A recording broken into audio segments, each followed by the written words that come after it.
7 minute है तो अभी खुशी जल्दी हमको छोड़ेगा आपको, ओके घर में जाने का है ना। तो दीपक दादा आज तो नवरात्रि है, शुरू हो गए है। तो ये 9 दिवस में क्या ग्रहण करना मांगता है बच्चों लोग को और बड़े पहली लोग बात, को? करेक्ट करेक्ट करेक्ट, पहली बात तो ये है कि नवरात्रि यानी अंधेरे में से उभरना। हमारी गलतियां, हमारी कमजोरी व हमारे जीवन का अंधेरा है, ऐसा बोल सकते हैं। हाँ बोल सकते हैं। और आप लोगों में, सभी लोगों में हमारे अंदर कोई कमजोरियां है कि नहीं है? बहुत सारी है। किसमें नहीं है? करिश्मा में नहीं है ना? करिश्मा आपके अंदर नहीं है ना कमजोरी कोई? आप सबको सिखाती है ना, दीदी को, मम्मी को, पापा को, सबको सिखाती है? नहीं सिखाती? नहीं। हाँ, कमजोरी सब में होती है। वो कमजोरी को निकालने के लिए हकीकत में ऐसा बताया गया है कि सारे साल में, if I am not wrong, 4 माता जी का अनुष्ठान होता है। लेकिन ये जो आता है ना, ये समय में जो अभी आज से शुरू हुआ, वो ज्यादा करके लोग पालन करते हैं। तो ये 9 स्वरूप, माता जी के स्वरूप, यानी माता जी यानी हमारी ये प्रकृति है ना, शरीर। शरीर किसी ने तो बनाया होगा कि नहीं? बनाया क्योंकि बनाए बगैर बना कैसे? वो आया कहाँ से? आकाश में से तो नहीं आया ना, आसमान से आया? पानी बरसा जैसे हम टपक पड़े? नहीं नहीं। इसीलिए उसको क्या बताया? प्रकृति। प्रकृति का मतलब बाहर जो सब है उसे हम प्रकृति बोलते कि नहीं? हाँ। ये सब प्रकृति है करके नेचर बोलते हैं ना, कुदरत करके बोलते हैं। तो हमारे शरीर को भी प्रकृति कहा।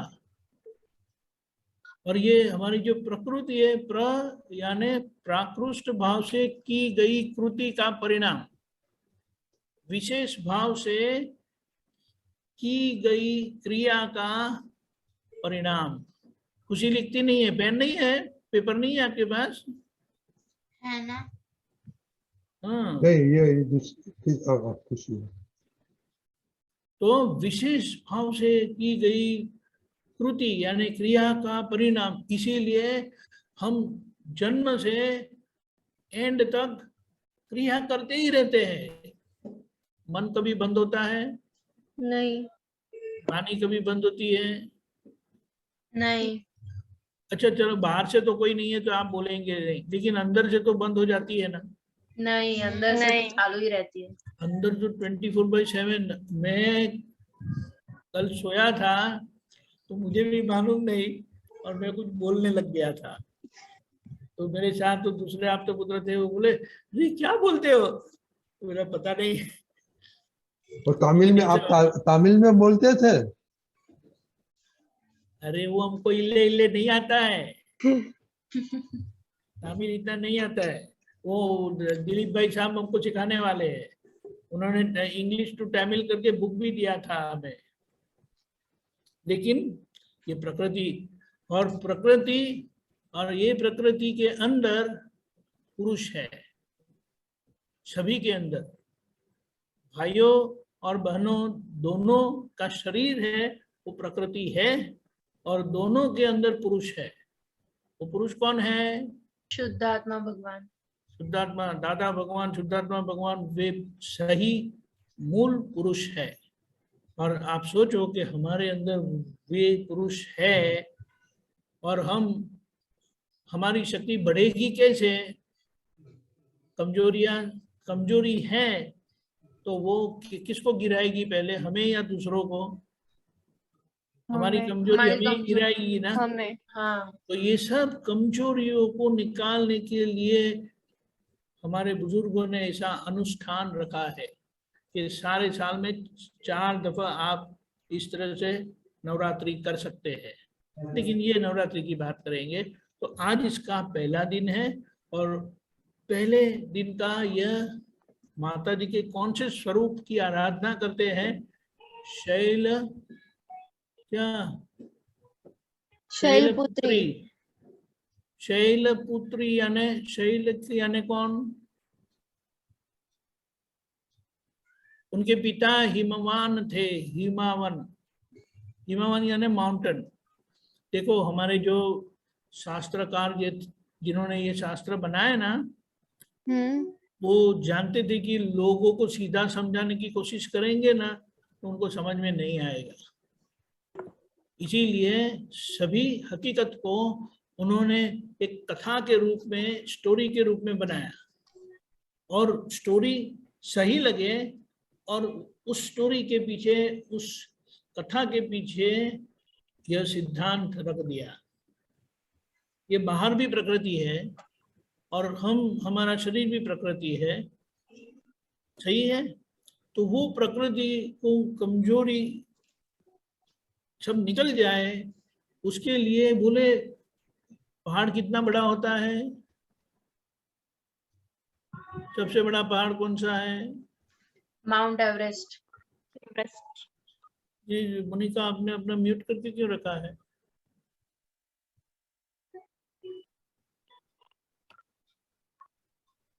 हाँ, सबसे बड़ा पहाड़ माउंट एवरेस्ट है।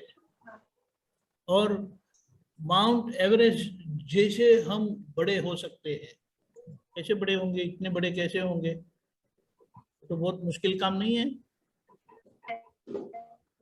सिमंदर स्वामी भगवान महावीर क्षेत्र में 2500 फीट लॉन्ग है, 2500 फीट टॉल। आप कितने लंबे हैं? 5 फुट, 4.5 फुट। ठीक है, नहीं ये तो समझना है। समय और काल, समय और क्षेत्र के आधार पर सभी के शरीर होते हैं। प्राणी भी इतने बड़े होते हैं, प्राणी भी इतने छोटे हो जाते हैं, मनुष्य भी बड़े हो जाते हैं, मनुष्य भी छोटे हो जाते हैं। और शैलपुत्री का वाहन क्या है पता है? वो किस पर आरूढ़ है? नंदी जी पर। नंदी जी यानी शिव जी के मंदिर में गए कभी? हाँ गए हैं। वहाँ नंदी जी होते ना, हाँ वो उनका वाहन है। और नंदी जी किसका प्रतीक है? शांति का प्रतीक। शांति का प्रतीक, प्योरिटी का प्रतीक, निर्विकार भाव का प्रतीक। तो हमें ऐसा होना है।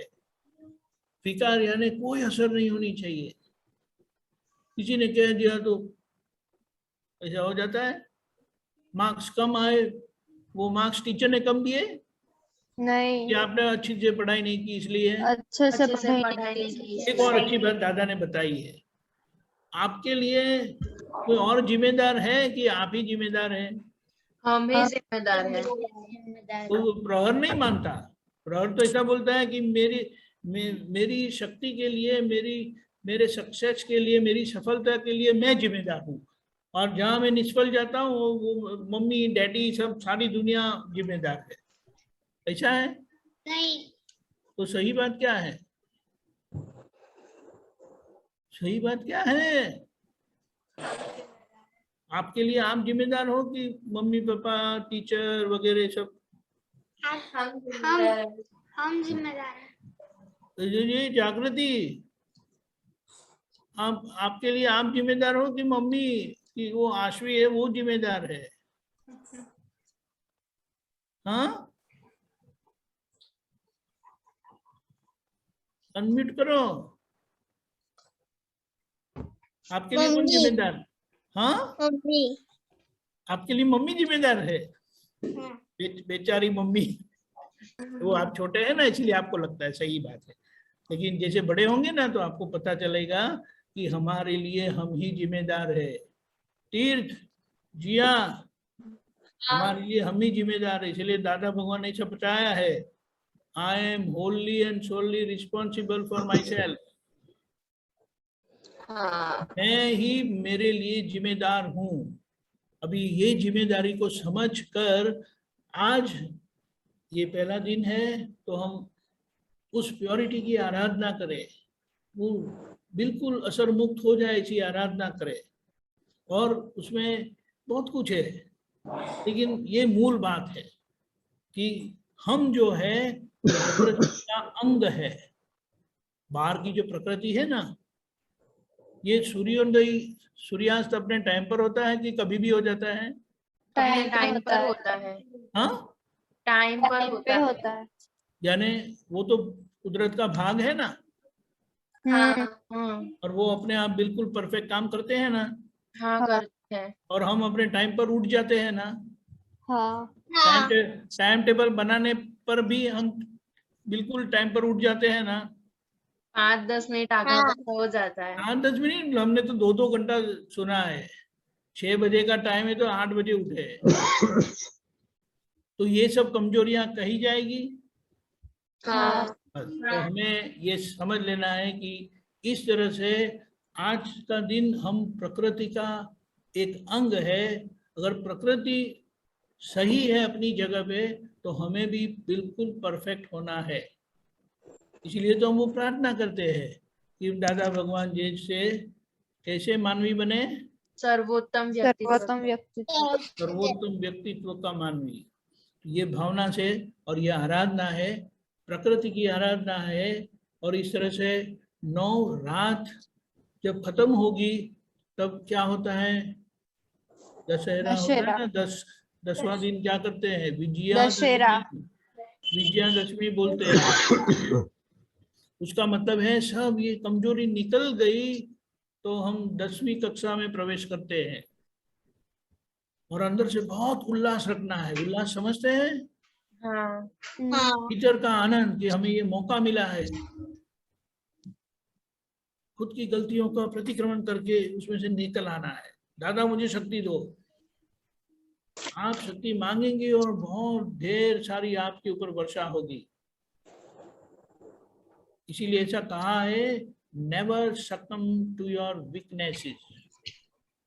का मतलब क्या होता है? इंग्लिश में कोई पढ़ता है? नेवर सकम टू योर वीकनेसेस। अपनी कमजोरियों पर आत्मसमर्पण नहीं करना कभी। करते हैं हम? हाँ I surrender to my weakness.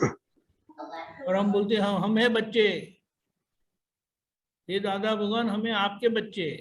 तो दादा के बच्चे कमजोर होंगे नहीं, कि पावरफुल होंगे? पावरफुल। बिल्कुल पावरफुल। हाँ बिल्कुल प्रहर पावरफुल। होता नहीं है हाँ पावरफुल। ये ऐसा। पावरफुल, पावरफुल तो कैसे होंगे? समझ गए? ओके समझ ओके लिया? सब यही पावरफुल होने सच्चिदानंद। का है तो आज को समरी 2 मिनट में कौन करेगा? 1 मिनट में। ओके विधि दीदी। हाँ जय सच्चिदानंद। आज दीपक दादा ने 9 कलम के बारे में बताया। जहाँ पे 9 कलम ब्रेक होती है वहां पे प्रतिक्रमण बनता है।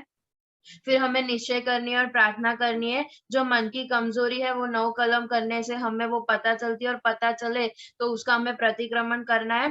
फिर नवरात्रि के बारे में दीपक दादा ने बहुत अच्छा बताया। पहला दिन शैलपुत्री का होता है। उनके पिताजी हिमावन थे। फिर जो शैलपुत्री देवी है उनके जो मतलब वाहन थे वो नंदी जी थे। वो निर्विकार थे। फिर शांति का और प्योरिटी का प्रतीक है। इसलिए हमें आज ऐसी भावना करनी है कि हमें भी प्योरिटी और शांति हमारे मन में भी आए और हमें भी निर्विकार भाव रहे। और हमारी गलती के लिए हम खुद ही होल एंड सोल रिस्पॉन्सिबल है। एंड लास्ट में दीपक दादा ने बताया 9 दिन खत्म होते हैं, फिर दशहरा आती है। तो दशहरा के दिन हमारी सारी कमजोरियां निकल जाए और हम ऐसे मतलब हमारी सब भूलों को हम दादा के आगे समर्पित करके हमें माफी मांगनी है और बहुत अच्छे से करना है। ओ वेरी गुड, बहुत अच्छा आपने वेरी गुड समझ। ओके जय सच्चिदानंद। अभी जय खुशी सच्चिदानंद। आप जा सकती है नीचे। ओके दादा कहाँ गए आप? ओके गीता बहन कौन? गीता बहन बोलिए। जय सच्चिदानंद। दीपकानंद जी साहब जय सच्चिदानंद। साहब बुक नंबर 24,